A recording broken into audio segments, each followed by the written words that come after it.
యాదగిరిగుట్ట పట్టణ కేంద్రంలో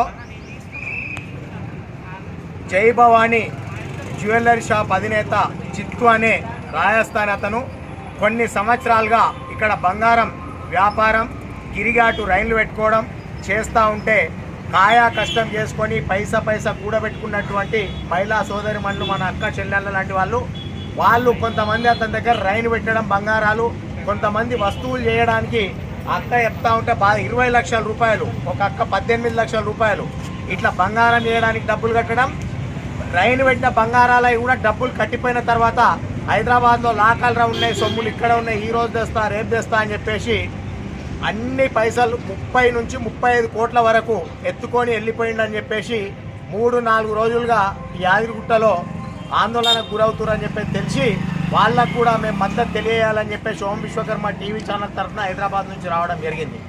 ఈ అన్న పాప శబరిమల ఏదో పోతా ఉంటే ఇల్లు కూలిపోతుంది దొంగల భయం ఏదన్నా ఉంటుందని చెప్పేసి అతని దగ్గరనే భద్రంగా ఉంటాయని చెప్పేసి సొమ్ములు 20-25 తులాల సొమ్ములు పెట్టిపోయిందట.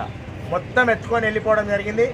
స్థానిక ఎమ్మెల్యే గారు వీర్ర ఎల్లన్న గారు కూడా మొన్న ఒక మాట ఇవ్వడం జరిగింది ప్రెస్ మీట్ పెట్టి ఇక్కడ ఉన్న రాజస్థానీ వాళ్ళ షాపులు ఎవ్వి కూడా తెరవనీయం వాడిని దొరకబట్టే వరకు వాడి పాస్పోర్ట్ కూడా సీజ్ చేపిస్తాం బయట దేశం పారిపోయే ప్రమాదం ఉంది అని చెప్పి చెప్పడం జరిగింది.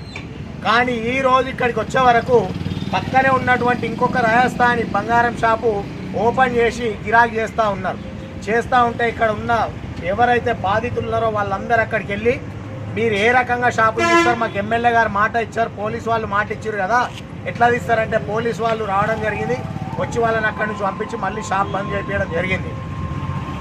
వీళ్ళను మోసం చేసిన చిత్తు అనే రాజస్థాన్ వాడు ఎక్కడ ఉన్నా త్వరలో పట్టుకొని బాధితుల పైసలు బంగారం ఎవ్వరికి వాళ్ళకి ఇప్పించాలని చెప్పేసి ఎమ్మెల్యే గారిని పోలీసు యంత్రాంగాన్ని కోరుకుంటున్నాం. ఇట్టి విషయాన్ని ముఖ్యమంత్రి గారి దృష్టికి కూడా తీసుకెళ్తాం డీజీపీ గారి దృష్టికి కూడా తీసుకెళ్తాం. బ్రిటిష్ వాళ్ళు ఎంత ప్రమాదకరం అంటే ఈ బ్రిటిష్ వాళ్ళకంటే ప్రమాదకరం ఈ రాజస్థాన్ వ్యవస్థ.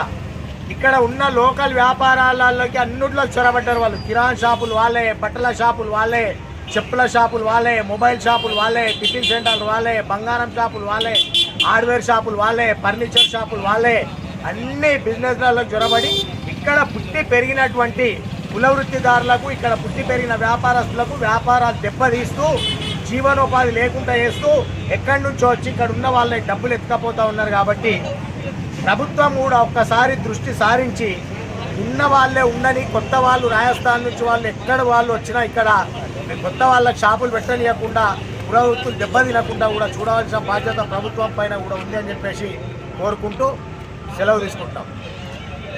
బాధితుల బంగారం బాధితులకు ఇచ్చే వరకు బాధితుల డబ్బులు బాధితులకు ఇచ్చే వరకు